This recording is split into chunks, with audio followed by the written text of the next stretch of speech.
Afila One, a whole new electric car from Sony Honda Mobility. Intelligent presence accompanies every mile. Let your Afila One drive or take the wheel yourself. Immerse yourself in cinematic visuals and 360 spatial sound. When you move with Afila One, the journey is a wonderful destination. Afila One, Wonderbound. Hosting a barbecue? Save at Whole Foods Market with great everyday prices. Stock up on no antibiotics ever chicken thighs, ground beef, and uncured beef hot dogs from $3.65 by Whole Foods Market. Round out your spread with low-price $3.65 brand salad kits and a variety of sparkling waters. Need more inspiration? Look for hundreds of yellow sale and low price signs throughout the store. Save at Whole Foods Market now, in-store and online. Epic views, waterfall mists, summit sunsets. It's all better outside. And with All Trails, you can discover the best of nature with over 450,000 trails around the world. Download the free app today and find your next adventure. The first guest of the evening is truly a poet. He's an artist. He is a friend and an inspiration to anyone who I think who has ever played the guitar or tried to write poetry. Would you please welcome Gordon Lightfoot?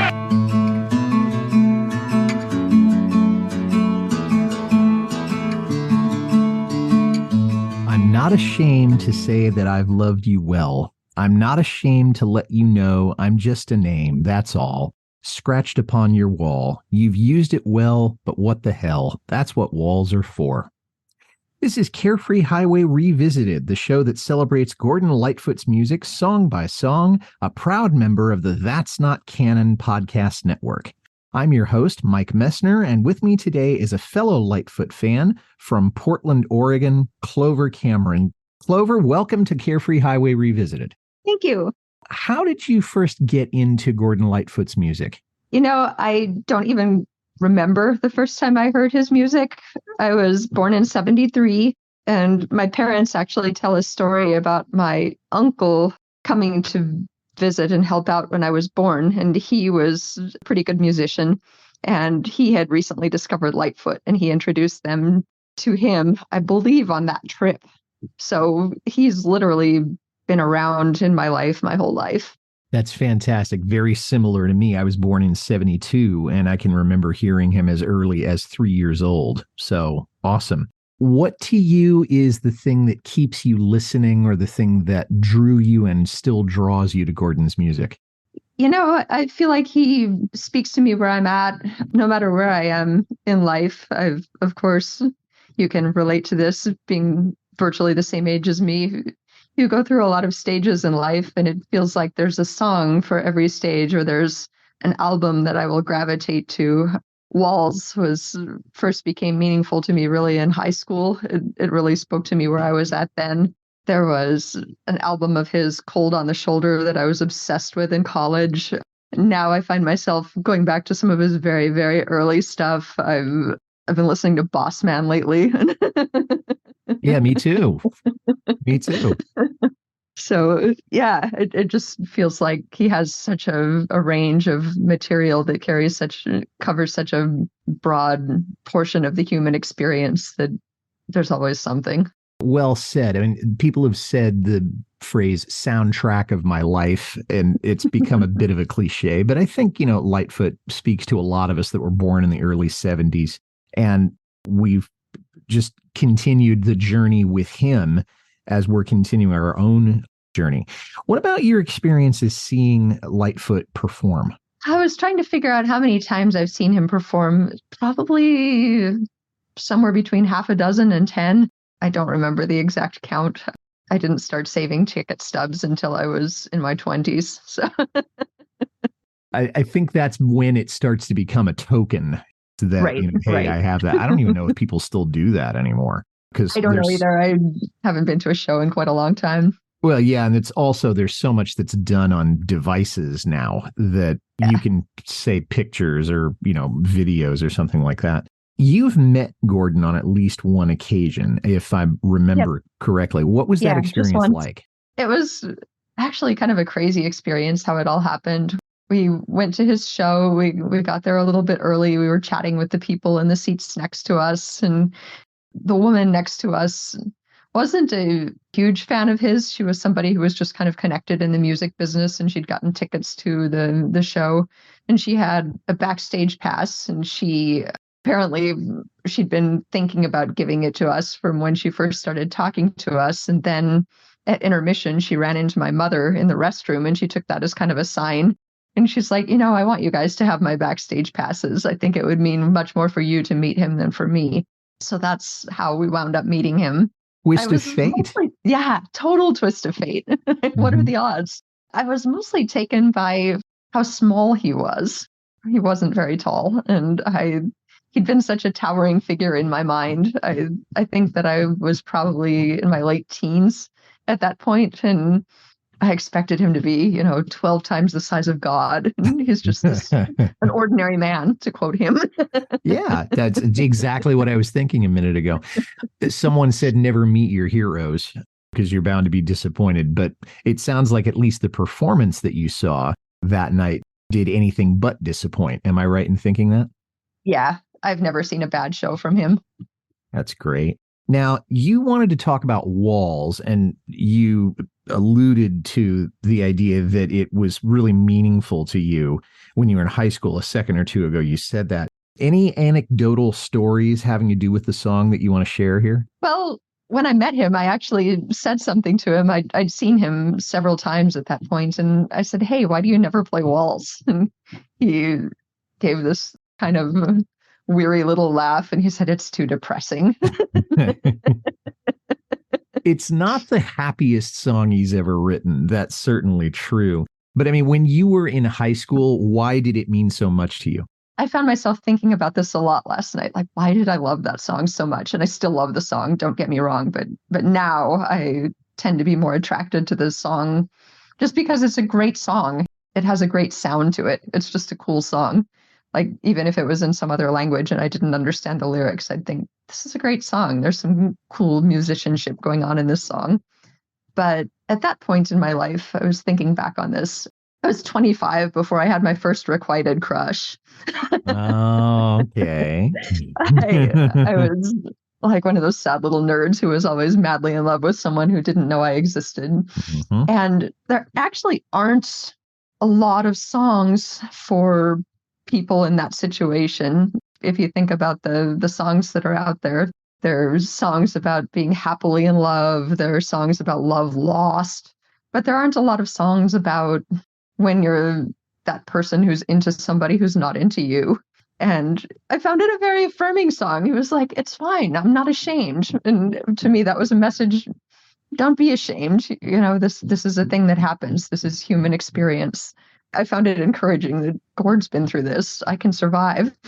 Yeah. And as you're saying that, you're making me think that the presence of his name on this wall could be just this transient list of people. Oh, okay. Well, this is kind of my speed dial for the early 70s or the mid 60s, I guess.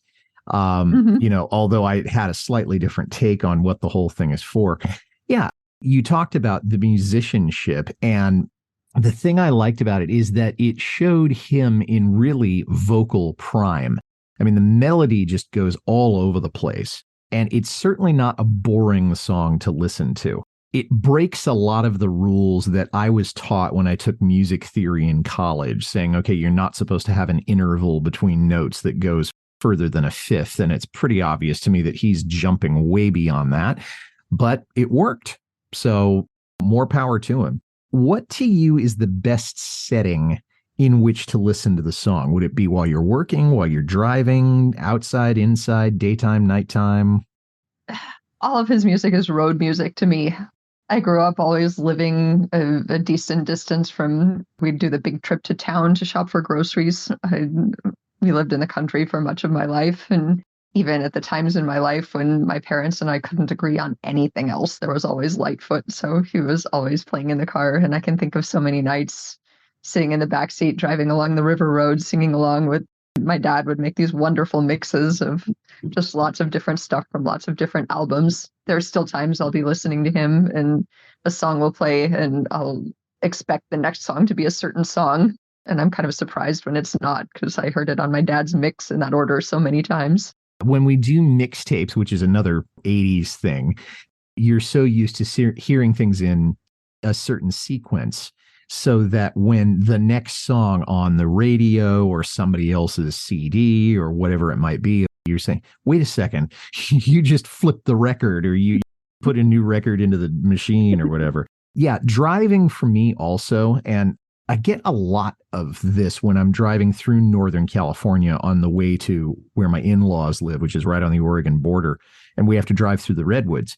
And a lot of times I'll be listening to Lightfoot, or if I'm not, because my family's asleep in the car, I'm thinking to myself, man, I wish I was listening to Lightfoot right now, because it would be just a perfect accompaniment to the landscape that we've got here. Well, Clover, I've been looking around to try to find out what the genesis of this song was, and I came up pretty much empty on why he wrote this or what the circumstances were.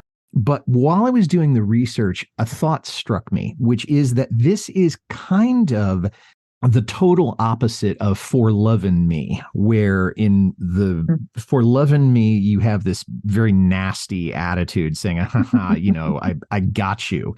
And then this is the reverse of that, where the person who was got in some way this is their point of view.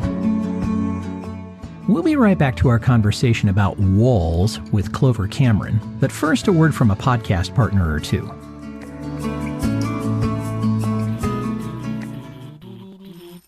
Victorian Periodical Parade. Hey, this is our new podcast. We're going to make this podcast. It's going to be Victorian. It's going to be new. It's going to be us reading and then breaking it down in the same episode. Be excited. Listen to these horror stories that are actually going to be similar to your life today. This is the transition episode where we go from YouTube, Facebook into the podcast. This is what we're planning on doing. We have content already. Go ahead and watch, listen on YouTube and Facebook.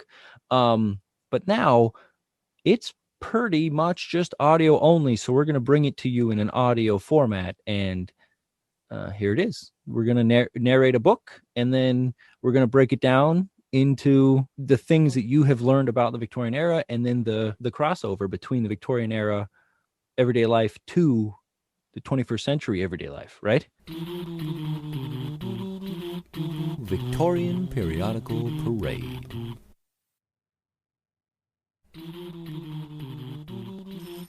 Victorian Periodical. Hey, I just wanted to take a second to tell you about my latest podcast discovery.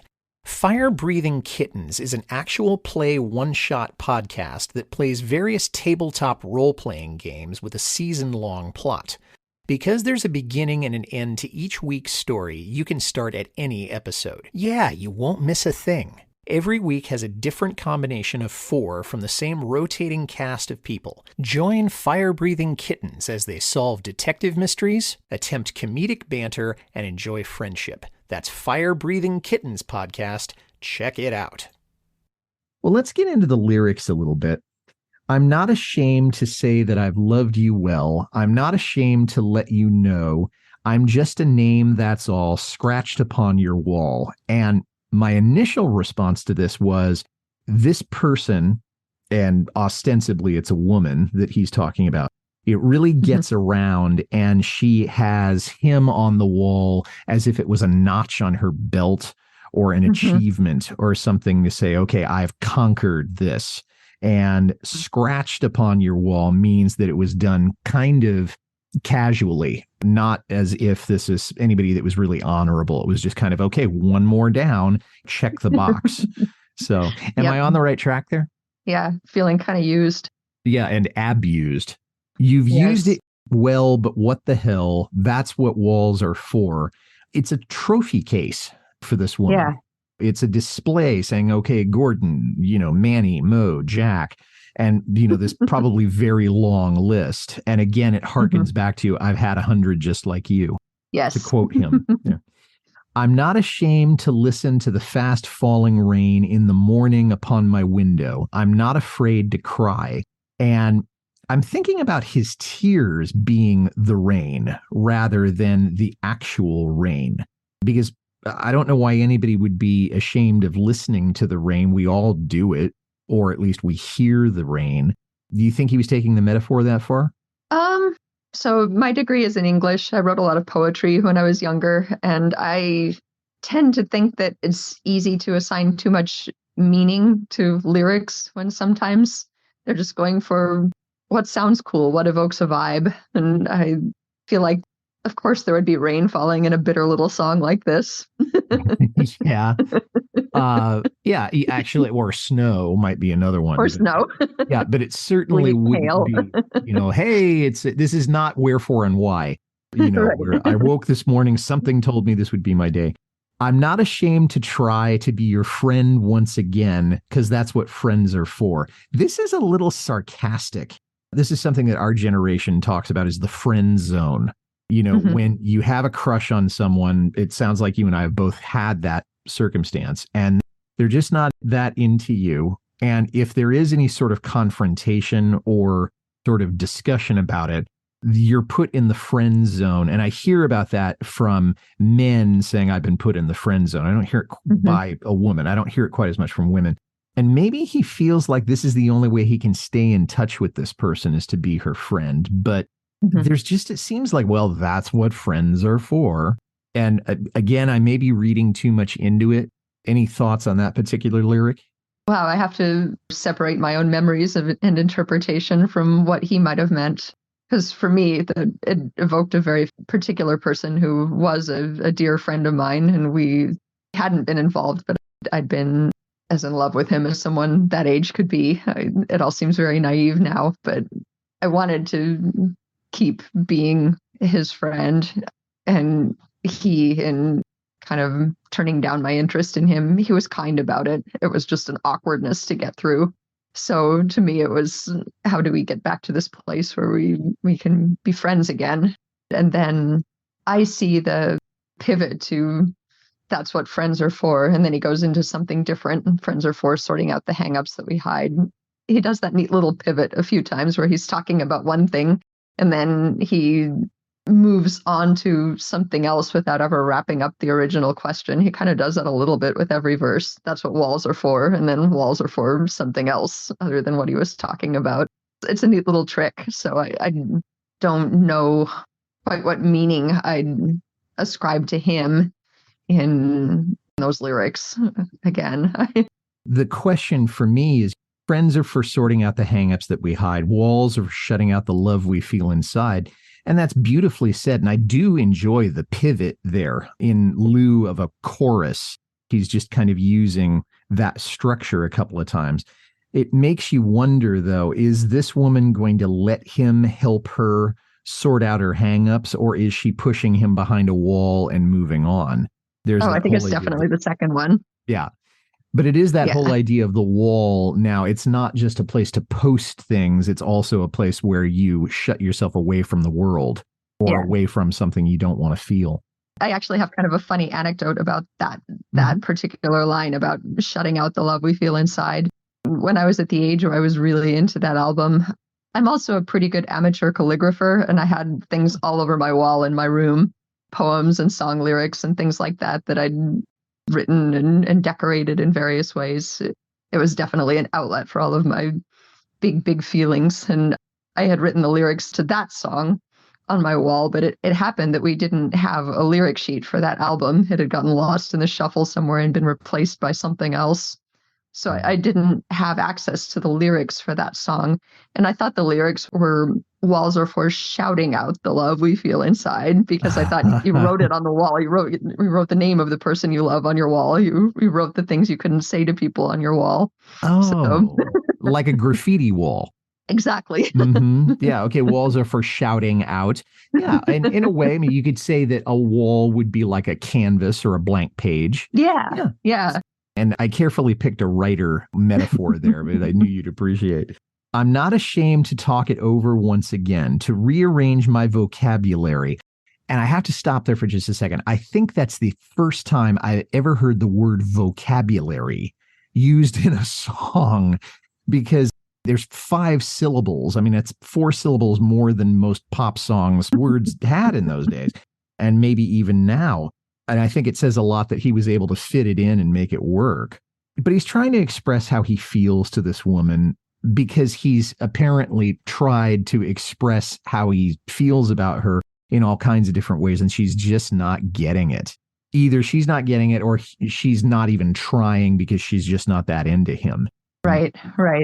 And I can relate to the kind of frustration that he feels as someone who's in love or believes that he's in love, and he's doing the metaphorical, okay, the wine and the candy and the roses and the poetry and all of this. And it's just a neutral zone. You're just not getting it. Without going into too much detail, I know I've had that experience. Have you? Oh, absolutely. Yeah. And when words are kind of your business, as is the case with him, the lyrics to the songs that he wrote, or me with my writing, when you find that words are ineffective, it's like, what am I supposed to do? This is my best weapon. Yeah. And that brings us to the next line of this. I can't seem to find any words to change your mind because I left them all behind. And that's what words are for. Now, he may be using some poetic license thinking, okay, I need something else that rhymes with find and mind. How do you leave words behind? George Carlin once said that words are all we have, and thoughts become translated into words. So is he talking about, I gave up trying to win your heart with words until I tried something else? What do you think he means by that? I don't know. I mean, it could be that, or it could be love has reduced me to a blithering, wordless idiot. That's an experience. Another one we can had. all relate to. So yeah, you're just so speechless. And I think a lot of us love at first sight, again, another cliche, but I think there are probably some times where you see someone and you just kind of, you don't know what to say, or you can't remember your name. Charlie Brown and the little redheaded girl, that Yes. kind of thing. Yeah. And then the false ending on this. And I actually, the first time I heard this song, I thought, oh, well, that's, nice way of ending it. It's kind of a sad song, but it's well done. And I was reaching for the stop button, and then I'm not ashamed. And it's going on with this verse about socks. And I kind of went, wait a minute, what are you doing? And I'm not really sure why he did that, but it was a nice adding of humor to that. I mean, he's been talking about words and walls and all this poetic stuff, and now he's talking about his old gray socks. So that was funny, but the false ending, any speculation on why he did that? Because he wasn't talking, and certainly he can't reveal the secret to us now. I don't know. I thought about it a lot, and I don't have any idea why it's such an unusual thing to encounter in a song at all. And I don't think he's done it in any other song. I can't think of one. Can you? He did that a little bit in Canadian Railroad Trilogy at the very end, where he said, many are the dead men. But that wasn't conclusive. It wasn't a tonal chord that he was ending on. And even if you were hearing that song for the first time, you'd still get the feeling he's got more to say. Musically, although it is at the very end. So he has this long pause. It's for dramatic effect. This is not so much for dramatic effect as kind of an afterthought. And it's delightful. I just don't know exactly why he did that, except maybe to add some levity to the whole thing. Yeah. Okay. Maybe he did it just because it's delightful. Well, yeah, why not? Exactly. And then we end, and it ends with some finality after that. Yeah. We'll be right back to our conversation about walls with Clover Cameron. But first, a word from a podcast partner or two.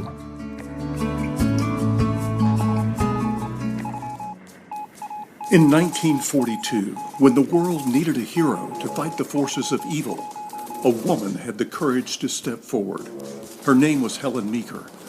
Her adventures took her across the United States and behind the lines of both the European and Pacific fronts. President Franklin Roosevelt trusted her judgment. Adolf Hitler put a price on her head. And in the face of overwhelming odds, she battled through everything that was thrown at her, dodged death countless times, and challenged the most diabolical figures in history. The star of more than 20 novels, Helen Meeker proved her grit and determination time and time again. And now the Long Highway Players bring the book series to life on the airways. These exciting dramas will place you in the middle of the action, immerse you in riveting drama, plunge you into unimagined intrigue, and confound you with dark mysteries, while giving you the opportunity to live adventures in a time when the fate of the world hung in the balance. Enjoy the exploits of Helen Meeker and follow author Ace Collins's In the President's Service series on That's Not Canon Podcast Network. Hi, this is Audie Martello, the host of the Mostly Folk podcast, a 60-minute foray into the music we all love. You will hear newly released albums, classic folk, country, and bluegrass music, as well as some traditional music that may or may not be true to the genre. Sometimes irreverent, often opinionated, but always entertaining. You may even hear a radio magic trick every so often, as well as numerous interviews via Zoom and telephone with established as well as indie artists. Mostly Folk is available wherever you listen to podcasts, and always at mostlyfolk.org.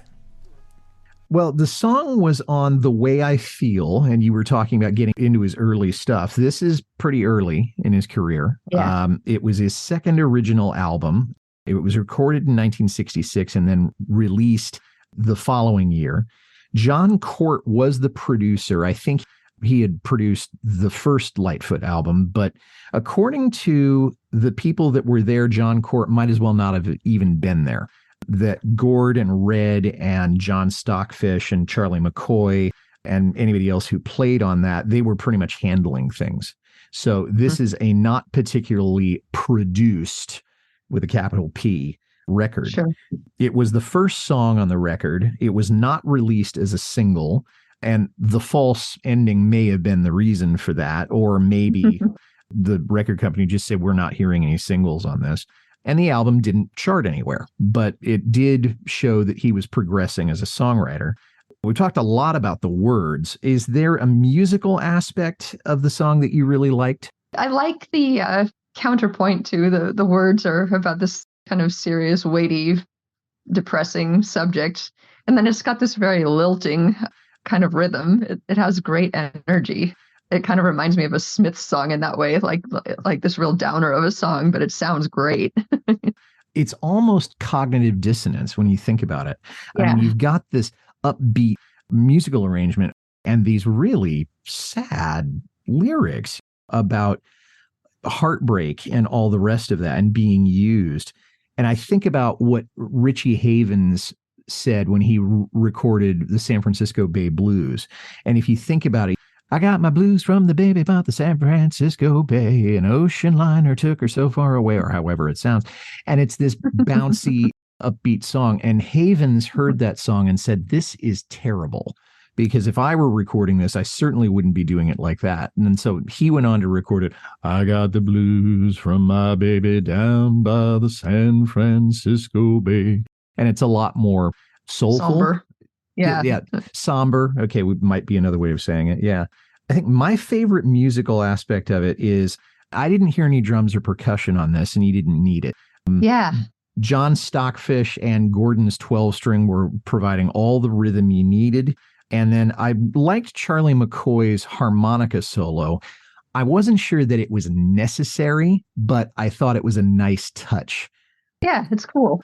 It worked really well. And well, I don't know if he's still around, but he certainly was a very accomplished session musician, was old Charlie McCoy. And those are the people who played on this. Again, there was a drummer and a percussionist. It might have been Kenny Buttry, but I didn't hear him on this. And Gordon played piano on the record, but there's no piano in this song.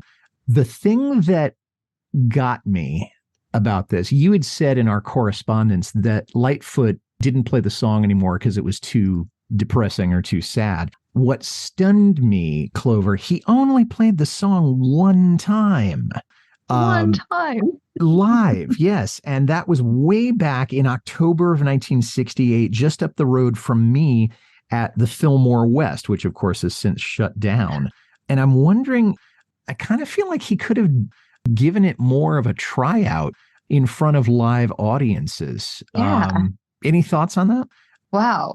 I wonder what the specific resonance of it was for him. I wonder if it related to a very specific person and experience, and he wrote it and kind of felt like, well, I got that out of my system and I don't want to play that song anymore. Yeah. We're done with that. Not doing that anymore. Because that was kind of the vibe that I got when I spoke with him about it. It was clear he did not want to talk about the song, because I had questions about the false ending and stuff like that. I would have loved to, when I asked him why he didn't play the song, I was hoping maybe we'd get to talk about the song. And it was very clear from the way he answered the question that we're not talking about the song. So if he doesn't want to talk about it and he doesn't want to play it, then maybe that's an indication that that subject is closed. I think that subject is closed. Yeah, pretty much. The other thing about the timing on this is that October 1968, by that time, he's got a new record out. Back Here on Earth has been released. Did She Mention My Name was probably in the can and was about to be released within the next month or two. So there may have been absolutely no point in playing it any further. They have a similar vibe, the two songs, a similar sound, I think. Are you talking about Did She Mention My Name? Yeah, the instrumentation. They sound like songs that come from the same period, the same energy, even though the lyrics are very, very different. They play them one after the other. They both kind of roll along the same way. Well, it makes me wonder, Did She Mention My Name as a medley with For Love and Me, but to do a medley between Walls and Did She Mention My Name might have been interesting because, here's this bitterness, but then you fast forward, hey, did she mention my name? And I'll bet you they're in the same key. I haven't checked it out, but wouldn't be hard to rearrange that. So John McLaughlin, if you're listening, maybe this is something you want to try. And that brings us to the covers. I found 5 list covers. I couldn't find any recordings of them. Tony Rice, who's done a lot of Lightfoot stuff. Bobby V, which really blew my mind because you don't think of Bobby V as having anything to do with folk music. He was more of a 50s teen set kind of thing. White Knight Instrumental, Patty Miller, and The Unintended. Clover, have you heard any of the covers? And is there somebody that you would like to hear cover the song who is still around in music? I have not heard any of the covers, and The Unintended is such a great band name. Oh my gosh. Yeah. Is there anybody that you could think of that might be able to carry it off? I would love to hear the Indigo Girls cover this song. I think they would just kill it. I think it would be so good. Okay. So not only do you have the folk tradition, if you want to call it that, but also coming from a female point of view. I like that. I'd kind of like to hear Kenny Chesney do it. It does have a country beat to it. It was recorded in Nashville. So why not? Tell us a little bit about your work. You do have a few articles about artists and other things. Oh, yeah. I'm a contributing writer for Art of the West. So you can find me there. Great. Clover, you're also a newlywed, are you not? Relatively, yeah. I mean, we've been together for a long time. We basically got married because we were selling our house and we could double the capital gains exemption. So, romance isn't dead. All right. Well, there you go. And as long as you're happy, that's the important thing. We're so happy. Oh, fantastic. Okay. Well, Clover Cameron, thank you so much. This is a hidden gem of a song. And it's always nice to talk to someone who appreciates the early stuff. So thank you for taking the time today to talk to us. And we hope to have you on the show again very soon. Thank you. This was super fun. I love your show so much. And thanks for listening, everybody. If you like this well enough to listen to the whole thing, tell somebody about it. Carefree Highway Revisited is on Apple, Spotify, Acast, or wherever you get your listening matter. Our website is www.lightfootpodcast.com. I'd like to make a special request for you to visit my Patreon page. I love this show so much and I want to keep it going, and you're in a position to help. Please head over to www.patreon.com/carefreehighwayrevisited. $1 or $2 a month is all I ask. You can reach me, Mike Messner, at teachermike72@gmail.com.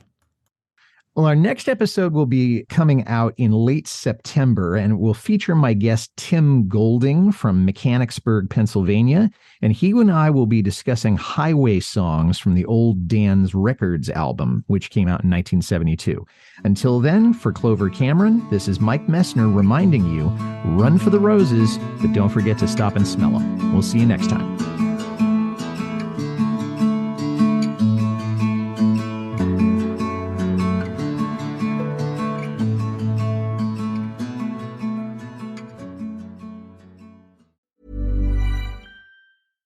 This episode is brought to you by Progressive Insurance. Do you ever think about switching insurance companies to see if you could save some cash? Progressive makes it easy to see if you could save when you bundle your home and auto policies. Try it at Progressive.com. Progressive Casualty Insurance Company and Affiliates. Potential savings will vary, not available in all states. Have you ever wiped with a piece of dry, single-ply toilet paper and wondered, is this as good as it gets? Well, it's not. It gets a lot better thanks to the wet, extra-large cleaning power of Dude Wipes. They comfortably clean up whatever TP leaves behind on your behind. It's time to stop being an a-hole to your b-hole and start experiencing the confident clean of Dude Wipes. Available at Amazon and at major retailers nationwide. Dude Wipes. Best clean, pants down.